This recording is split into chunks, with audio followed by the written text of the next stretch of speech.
Welcome to the Liberty Collaborative, where the past meets the present in the fight for freedom. We uncover the roots of liberty, spotlight the people who shaped it, and explore what it takes to preserve it today. If you're ready to think deeper, stand stronger, and act with purpose, you're in the right place. Let's reclaim what matters most. And welcome, everybody. Happy Thursday morning. It's almost the weekend, and you are listening to the Liberty Collaborative with myself, Aaron Bowman, K. Karl Smith, Mike Hancock, and Chris Coyle. And we are going to be continuing our discussion of Frederick Douglass and Karl Marx and this book that K. Karl has been putting together, where it's a dialogue of the two debating. So we're going to be going through that today. So today is called Liberty versus Marxism, a debate between Douglass and Marx. Welcome, gentlemen. How are you? Good morning. Doing great. Doing great. Exciting stuff. Yes, this is. And for those of you who are already starting to join us online and watching, feel free to drop a comment. We'll put it on the screen if you'd like to be a part of the conversation. So, gentlemen, who would like to start this off, since we are talking a little bit of a debate between Karl Marx and Frederick Douglass? You know, Aaron, I'll kick it off, and really, guys, tying it to the context of what we're about at the Liberty Collaborative. Everyone knows, or hopefully more people as you share this will learn, that we try and bring you more content than mainstream media does. So we give a more complete and accurate description of events. We also bring you context, and the final piece is historical perspective. Now, we were talking as a team, and really the number of subjects out there are somewhat infinite in what's going on. Remember, we talked about the constitutional crisis, so forth, but something interesting happened. We talked about how there are people that have had a major microphone. They could just declare what the truth was on network mainstream media, for example, or you had other entities like big tech, Google, censoring opinion. And what you're seeing now emerge are more innovative, more real-time debates and actual discussion. And so what people seem to be gravitating to, websites, Substack guys, is really trying to understand the truth through the very words of people. And when you think about the existential battle going on between Marxism and freedom, and let's just inventory, look what's going in Brazil versus Argentina. Look what's going on in China. Look all over, look what Russia is doing. These are totalitarian governments based on Marxism. And then look at what just happened in Eastern Europe, guys, is that Moldova just voted that they want to move toward freedom, away from Marxism. So what better way to tee this off than actually the way Frederick Douglass learned to read in the Columbian Orator, reading debates, or Abraham Lincoln actually preparing for a debate with Douglass, the different Douglass, the Senator Douglass, the famous Lincoln-Douglas debates, where they actually used narrative debates back and forth against each other, putting the idea forthright. So we thought, what better way to do this than the scholar and author K. Karl Smith speaking as Frederick Douglass, and our thoughtful role player in the form of Karl Marx. So guys, thank you for willing to do this. K. Karl, your writing is brilliant. Michael, what you're adding to it, the energy in this debate. Aaron, I think people are going to be blown away how good this is. Yeah, this is going to be great. I'm looking forward to this, because you and I just kind of get to sit back and listen and enjoy it with everybody else. So that's going to be fun. And K. Karl, as you start, so people understand, right, contextually, these are the words, sometimes actual words, sometimes parallel exactly what Frederick Douglass said. And likewise, Michael, what you're reading are concepts and things and statements that Karl Marx said and wrote about. K. Karl, mute. Yeah, you're exactly right. And this is so powerful. It's almost like Aesop fables in the tortoise and the hare and their dialogue going back and forth.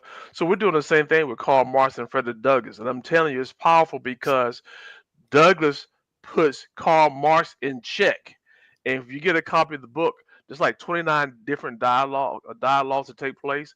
Well, the last dialogue, Karl Marx finally admits that, well, you know what, Douglas, you're right. I should have been fighting with you for liberty all those years instead of coming with my theories because you have real life experience. That's what it's all about. It's a great learning mechanism because instead of just somebody lecturing to you or you reading it, you're part of the conversation there as you imagine these guys talking, even though it's fictional, but it's based on truth. Beautiful. Well, Yeah, I'm looking go ahead. forward to playing the bad guy, Marx. So, Okay. are we ready to get to it? Yeah, we're gonna role play right quick. This is a dialogue that we put together about religious freedom, and of course, Michael's gonna be Karl Marx, and I'm gonna play the role of Frederick Douglass. Okay, so it's about 2 or 3 minutes long, so bear with us. I hope All you right. learn something from it. Before we get started, I got a little sound effect for you. Yeah. The All right. the fight for world dominance. That's what this is. Yes. All right. Are we ready? Ready? Let's All go. right. Mr. Douglas, religion is but a crutch. It tells the suffering to wait for heaven instead of rising for justice now. It props up tyrants who claim divine right to rule. I say it must be cast aside if men are to be free. Sir, you speak as one who has not felt the whip, nor prayed for mercy in the night. I tell you, it is not philosophy that sustained me in bondage. It was faith. Faith that there is a God above the tyrant. Faith that no chains forged by man could bind the soul. If religion is an opiate, as you said one time, then it's the kind that heals wounds, not blinds the mind. Ah, but see how your masters used the Bible? They quoted it to keep you in chains. They twisted it to claim divine sanction for slavery. Is that not proof of its corruption? Yes, they used it, but falsely. They preached a slave holding religion, but I found the scriptures of God of liberty. Did Christ proclaim he came to set the captives free? I reject the religion of the slaveholder, but I cling to the gospel of the Savior. The abuse of faith is no argument against true faith. And yet you build your argument on something unseen. I trust the material world, what we can measure, change, and control. The worker needs bread, not sermons. Ah, bread without dignity is but fodder. Man does not live by bread alone. What good is a full stomach if the soul starves? What good is equality without virtue? True liberty is not the mere satisfaction of want, but the freedom to rise, to be responsible, to answer not only to government, but to God. But religion turns men's eyes heavenward while their chains remain. I would break the chains now with their own hands. And what then? Your revolution burns churches, silence pulpits, and mock God. But I tell you, tyrants always strike at free speech first and religion next. Why? Because both are mighty weapons. The word of truth can break empires, the hymn of faith can outlast the sword, and I saw it in hush of harbors of the enslaved, where whispered prayers became shouts of freedom. Faith was not our opiate, it was our trumpet. Mr. Douglas, you cling to faith because it comforted you in your oppression. But I say comfort is the enemy of progress. No, sir, faith did not comfort me, it compelled me. It told me I was made in the image of God, not property. It told me justice was not a gift of man, but the right of all men. It gave me courage to speak when silence was safer. Without God, liberty loses its anchor. And without liberty, man is nothing but a beast of burden, whether ruled by a master or by a mob. You believe liberty and God are bound together? I know it. The Constitution gave me the legal ground to fight, but my faith gave me the fire. Revolution did not free me, Mr. Marx. The Constitution did when applied fairly. And faith gave me the strength to the man it be applied. You trust in theory. I trust in the Almighty who rules over the affairs of men. Now, here's the reflection. Every dialogue ends with a reflection and the moral of the story. Let me share the reflection with you and the moral of the story. For this particular dialogue, the reflection is Karl Marx dismisses faith as superstition, a barrier to progress. But Douglass answered with the strength of lived truth that faith was the wellspring of liberty, the power that lifted slaves to demand their rights and a nation to face its sins. Tyrants fear religion because it answers to a higher power than government. For Douglass, faith in God was not the enemy of freedom, it was its foundation. And here's the moral of the story. The liberty that endures is not rooted in revolution, but in righteousness. Faith does not shackle man, it sets him free. Brilliant. Where's the sound effects, Aaron? You know, guys, one of the things for the listeners that's important here, K. Karl, and maybe you could comment on this and Michael expand on it, but K. Karl, as I learned about Frederick Douglass, really inspired by you and taught by you in your great books, one of the things that, of course, is talked about in the book is Frederick Douglass saving up a little money, finding money, and going and buying, right, this book. And as I understand it, a professor up in New England had assembled these various essays, and Frederick Douglass just didn't read this book. He memorized it. He internalized it. And the debate in here, a made-up debate between a slave and a slave owner, as you point out, was one of the true leverage points or launching pads for Frederick Douglass's mind and the ability to orate. Maybe you talk about a little, because this is really the foundation of a person who helped save our country, helped our President Lincoln reunite our country and our founding values. You're exactly right. So back in the 1800s, I'm sorry, that book was a textbook. And at the age of 12, Douglass took 50 cents and he bought that book. And that book, or as you said, it's a collection of essays, speeches, and dialogues. George Washington's speech, Benjamin Franklin, Cicero, John Fuller. And Douglass, I mean, he just totally absorbed that entire book. And one thing about the dialogues that was so powerful, because more dialogues in there besides between the slave and the slave master. And with my book, when you read it, it gives you talking points that you can use in your daily conversation with your family and friends. And that's what the slave master dialogue did for Douglass. He said he read it because it helped him to better articulate why he shouldn't be a slave, and other things help you articulate the importance of liberty and the importance of freedom. So that's a powerful. I mean, I'm learning, Chris, and writing all these dialogues, and I can't use AI because AI is too liberal. So I got to sit down and really go back in my mind and all the things I read about Karl Marx and Frederick Douglass, and I got my brother helping me to write these things, these dialogues where they're so engaging, and to make sure where I'm not quoting Douglass, I have the substance of what Douglass said and Marx said in terms of being truthful. Right. So even though this is fictional, they never met, they never had a dialogue, but when you read the dialogues, it's all based on truth. And that's what's so powerful.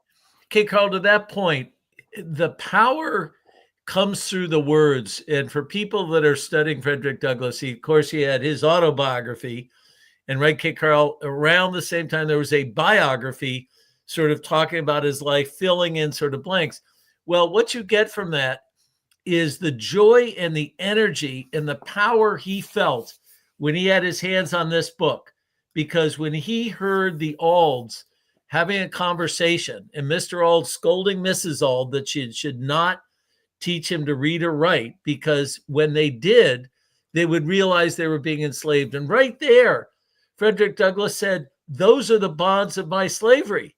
That's the ticket. And he realized that not just learning to read and write, but doing so powerfully was the key to life, to success. So Michael, Aaron, not this victim, which he constantly fought against. No, take your God-given rights and power and assert them.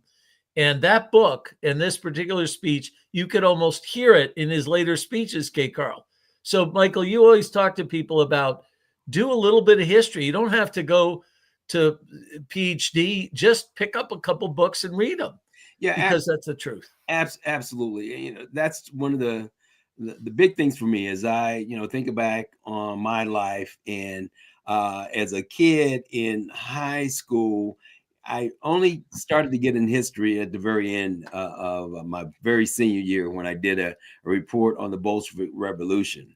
And the thing that I do absolutely know is that the deeper you dig and the more you begin to understand political philosophies, how they arose historically, how they've impacted the world, the less you're able to be lied to every day on the news. So I encourage everybody to enter into understanding our Constitution, the Declaration of Independence, those things that our country was built around. I had a friend of mine just tell me just the other day, oh, that's just a piece of paper, right? And I said, oh my goodness.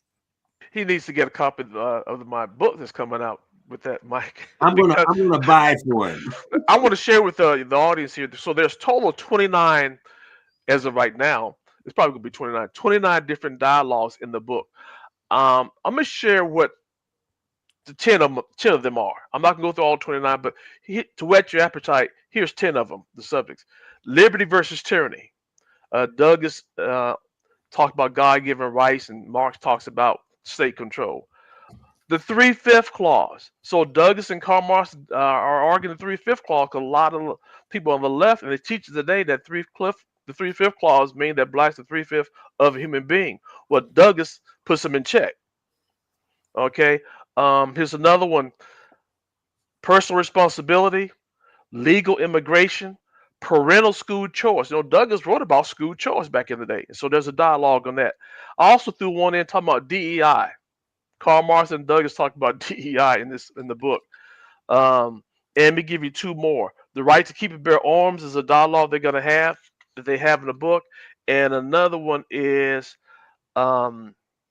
respect for life. And at the end of the book, there's a final one. It's called The Final Reckoning, where Douglas wins the debate and Marx has to admit his failures. So that's the dialogue that takes place. You'll love it. I did it. I tested. I have 8 grandchildren. They're all being homeschooled. They range from 16, 17. Well, one graduated from high school last year. 2 will graduate this year, and I have some in middle school. So 8. My son have 8 children, and I sent the copy of my manuscript to them of the dialogues. They said, Papa, we prefer this in reading your other book, because the other book I just lay out history and explain it, but this, by reading dialogues, they feel like that they're there. Yeah. Because for each dialogue, there's a pencil sketch of setting up the scene and Douglas and Karl Marx talking. So they learn a lot from that, Chris, by using narratives and dialogues. And I'm learning how powerful that is. I did not recognize that. Yeah, it's and so guys, purely by chance, as I shared with K. Karl, I'm reading a book on strategy and stumbled across what are attributed to be notes that Abraham Lincoln was using to prepare, as I said earlier, for the famous Lincoln-Douglas debates. So they had about 5 of them. And while Lincoln did not win, right, it was a senatorial race, congressional race, he was then on the map after these debates as really being an intellectual genius. And I just, if I might, want to share with the audience this debate that Lincoln sets up on the same subject. It's not Marx versus Douglas, but it's Lincoln talking about what Douglas was talking about at that time in this same guy. Okay, Aaron, guys, if I read this quickly. Absolutely, yeah. Yeah, go right ahead. All right. So it says, for example, is Lincoln in a note probably prepared for his Springfield speech. If A can prove, however conclusively, that he may have right enslaved B, why may not B snatch the same argument and prove equally that he may enslave A? Oh, I see. You say A is white and B is black. It is color then. The lighter having the right to enslave the darker? Take care. By this rule, you are to be a slave to the first man you meet with a fairer skin than your own. Oh, you don't mean exactly color exactly. You mean whites are intellectually superior to blacks and therefore have the right to enslave them. Take care again. By this rule, you are to be a slave to the first man you meet with an intellect superior to your own. But you say it is a question of interest. And if you can make it in your interest to have the right to enslave another, very well.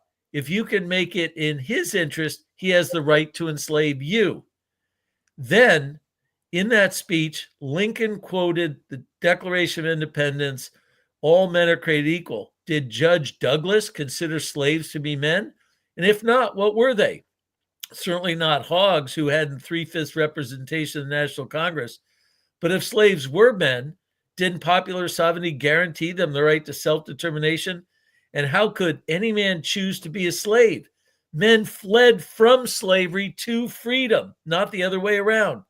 Douglas's views, Lincoln concluded mildly, seem not to rest on a very firm basis, even his own mind. And that, my friends, really launched the presidential aspirations and recognition of Abraham Lincoln, but in the same K. Carl and Michael method of oration back and forth on a point. And just listening to Lincoln's logic, how do you argue against that? In that little thing, he tears apart the logic that any of the slave states might have been trying to articulate. And when you shared that with me, Chris, that just gave me confirmation of what I was doing, that I was on the right track by using dialogues and writing at an eighth grade reading level where this book can be used by schools, teachers, grandparents, and parents to help their loved ones who have been indoctrinated into Marxism and think it's cool to finally get the other side of the argument. And the best way to receive the other side of the argument coming from freedom is by leveraging what a former slave had to say. And that's powerful. Yeah, absolutely. And one of the things I love about what you read there, Chris, is that, we get a chance to get into the minds of these people, right? Because quite often in popular culture, what ends up happening is that people just make blanket, uneducated accusations about what people are without actually having done their homework to really know what these issues are, how deeply these people thought about it. And it just totally changes your mind. And it confirms what happened when they created this great country. Aaron, I think about modern politics today. And if you look around the world, you see that Marxism, communism, as we've said, has used as the facade for brutal dictators. And the only way they, I believe, maintain their power is that people have to eat. They are now realizing with the internet that there's a higher level of living. What do? They let their economies slide into managed capitalism, right? Sort of, okay, we'll let them do a little bit more. We'll allow capitalism. Look at China. It's absolute brutal dictatorship, but they've sort of installed elements of a free society, just free enough so they can maintain hold of power.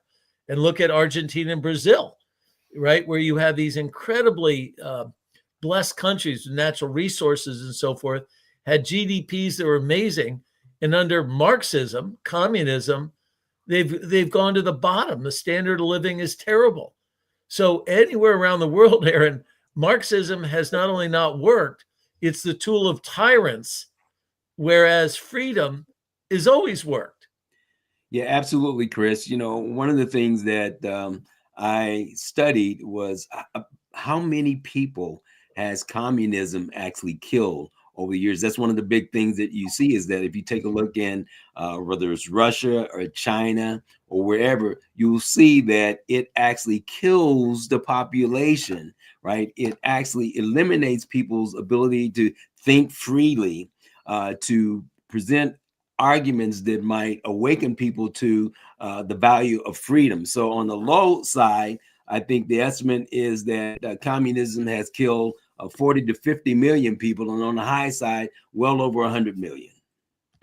You know, Chris, and those are some horrific numbers just to think of all the lives, Mike. But to what you were saying, Chris, with the different countries and stuff, I mean, we're not going to have to look that far past, you know, our borders here in Connecticut down to New York. If Mandani gets in New York, Yeah. we're going to see a fall of a great city. I just don't see any other way. It hasn't worked anywhere before. It's definitely not going to work there. So, yeah, mind-boggling that the thing that I don't understand, and this is a demographic, maybe economic, social question, but how is it that Mandani seems to be funded by elite intellectuals who have made, or their parents made, money in free capitalism, and now are funding a guy with this idea? I don't know if the people themselves in New York, the rank and file people that drive the trucks and do the work, really support this guy. That it's, from what I'm reading, it's young, educated people who've made money, been blessed. It's bizarre to me. I think, Chris, it's not bizarre. Think about it. They went to college, and it came out of college as socialists.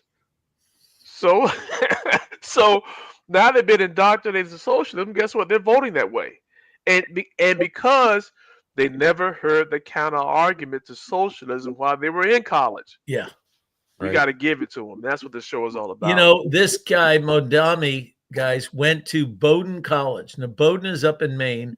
It's a very good name. It's in a very elite group of colleges. And the original president was a guy named Chamberlain, who got the first Congressional Medal of Honor for his bravery with other Maine soldiers at Gettysburg, defending a flank of the army. So you had this brilliant guy with historical roots. You go to the campus and they recognize him. And he comes out of that place with this.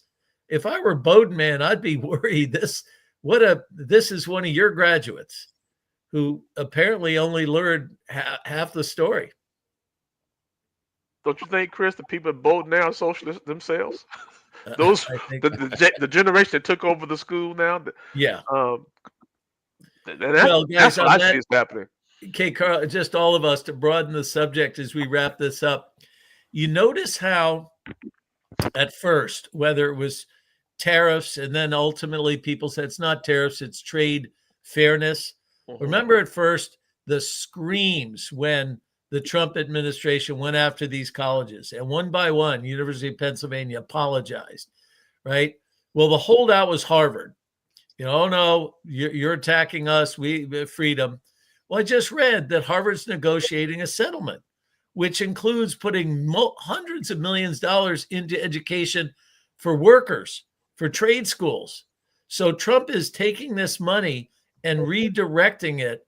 And this is the same university that supported eugenics, the terrible Supreme Court decision, besides Dred Scott, that you could sterilize a woman because she was mentally inferior. So here this university is finally capitulating to the truth that they were anti-Semitic, terrible. And this is Harvard that's held up there. So little by little, guys, I think the truth is winning, thank goodness. And the others are capitulating. Of course, Dershowitz called this 3 months ago, Aaron. He said, no, Harvard will eventually have to come to recognize. But Columbia, all these schools were held to account.